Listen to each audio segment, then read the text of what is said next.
चलिए अब आपको प्रश्न नंबर 2 कराते हैं, जिसमें आकृति 6.35 में त्रिभुज ओडीसी समरूप है त्रिभुज ओबीए और कोण बीओसी बराबर 125 अंश और कोण सीडीओ बराबर 70 अंश है। कोण डीओसी कोमा कोण डीसीओ और कोण ओएबी ज्ञात कीजिए। शुरू करते हैं आज की वीडियो।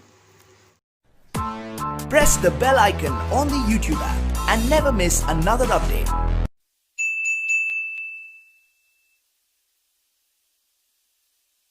तो सबसे पहले हमें क्या ज्ञात है?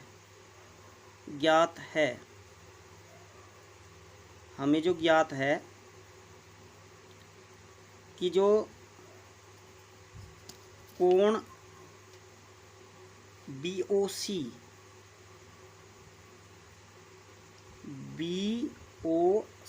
ये वाला कोण, ये कितना है? कोण बीओसी ये 125 डिग्री है। 125 डिग्री है ये हमारे पास। तथा दूसरा कोण हमें कौन सा ज्ञात है? दूसरा कोण हमें ज्ञात है कोण सीडीओ। ये कितना है?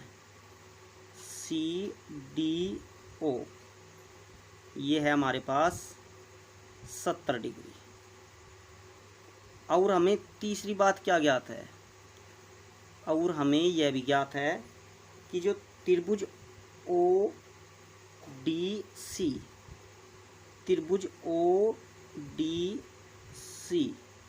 किसके समरूप है? समरूप है त्रिभुज ओबीए के। समरूप है त्रिभुज ओबीए के समरूप है। इस त्रिभुज के समरूप हमें ये ज्ञात है। तो हम इसमें क्या ज्ञात करना है? सिद्ध कुछ नहीं करना, इसमें ज्ञात करना है। तो हम लिखेंगे ज्ञात करना है। ज्ञात करना है। हमें क्या ज्ञात करना है? कौन कौन से एंगल हमें ज्ञात करने हैं?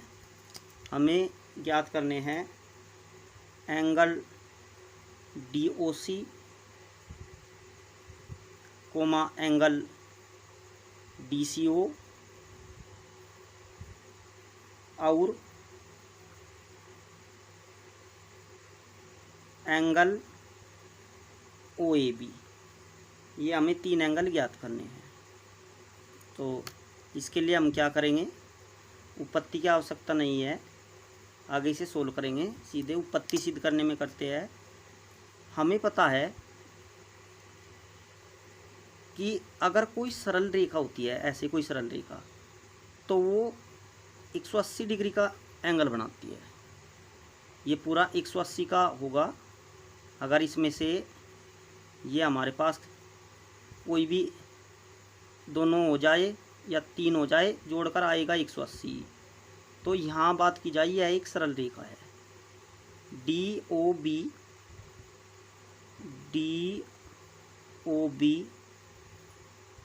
एक सरल रेखा है। सरल रेखा है। जब यह एक सरल रेखा है तो इस कोण को जोड़कर 125 डिग्री को जोड़कर और इस कोण को जोड़कर, ये जो कोण है हमारे पास DOC, सरल रेखा होने के कारण ये पूरा कोण 180 का हो जाएगा। तो एंगल DOC प्लस ये वाला 125 दोनों जोड़कर कितना आ जाएगा?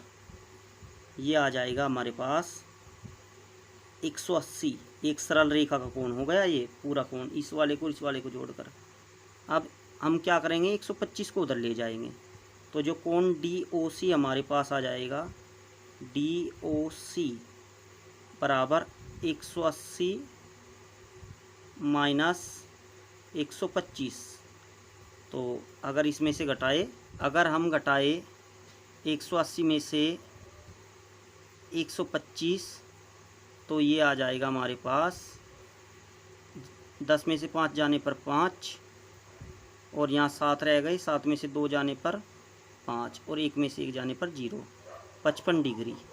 तो हमारे पास जो एंगल DOC का मान आ गया वो आ गया है 55 डिग्री। एक मान हमें निकाल दिया है, ये इसे लिख सकते हैं हम 55 डिग्री। ये यहाँ हो गया हमारे पास 55 डिग्री। अब हमें पता है त्रिभुज के तीनों कोणों का योगफल, त्रिभुज के जो तीनों कोणों का योगफल होता है, तीनों कोणों का योगफल कितना होता है? 180 डिग्री होता है, 180। तो जो त्रिभुज इसकी बात की जाए, कौन से त्रिभुज की बात की जाए?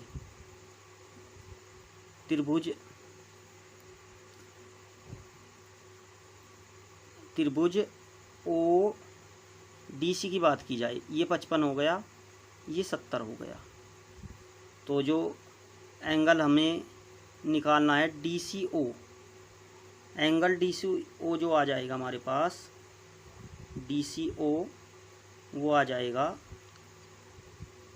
एंगल DCO 180 में से 70 घटेगा और ये 55 भी घट जाएगा, दोनों एंगल घट जाएंगे। 180 माइनस 55 माइनस 70, तो यानी 125 इसमें से कुल मिलाकर जो है घट जाएगा। तो ये कितना आ जाएगा? ये आ जाएगा 55 डिग्री, 55 डिग्री। और कौन से त्रिभुज की बात है? ये त्रिभुज DCO में है। दो एंगल हमें पता चल गई है, DOC कैसे पता चला है? एक सरल रेखा का कोण 180 होता है, इसलिए DOC को और 125 को जोड़कर 180 था, ये उधर माइनस में चले गया। फिर हमें ये एंगल निकालना है दूसरे वाला। तो त्रिभुज के तीनों कोणों का योगफल कितना होता है? 180। तो 2 को जोड़कर 125 आ गया, 180 में से ये घट जाएगा तो 55 आ जाएगा। अब हमारे पास एक कोण बचा है OAB, ये वाला एंगल। तो हमें पता है कि जो त्रिभुज, कौन सा त्रिभुज? त्रिभुज ODC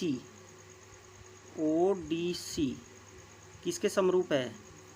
त्रिभुज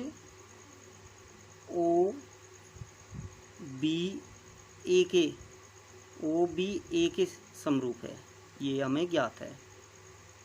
अब हमें कौन सा एंगल निकालना है? हमें एंगल निकालना है कौन सा? OAB। तो समरूप के कारण OAB किसके हो जाएगा? OCD के बराबर, OCD। अब हम OCD देखेंगे, OCD एंगल कितना है हमारे पास? OCD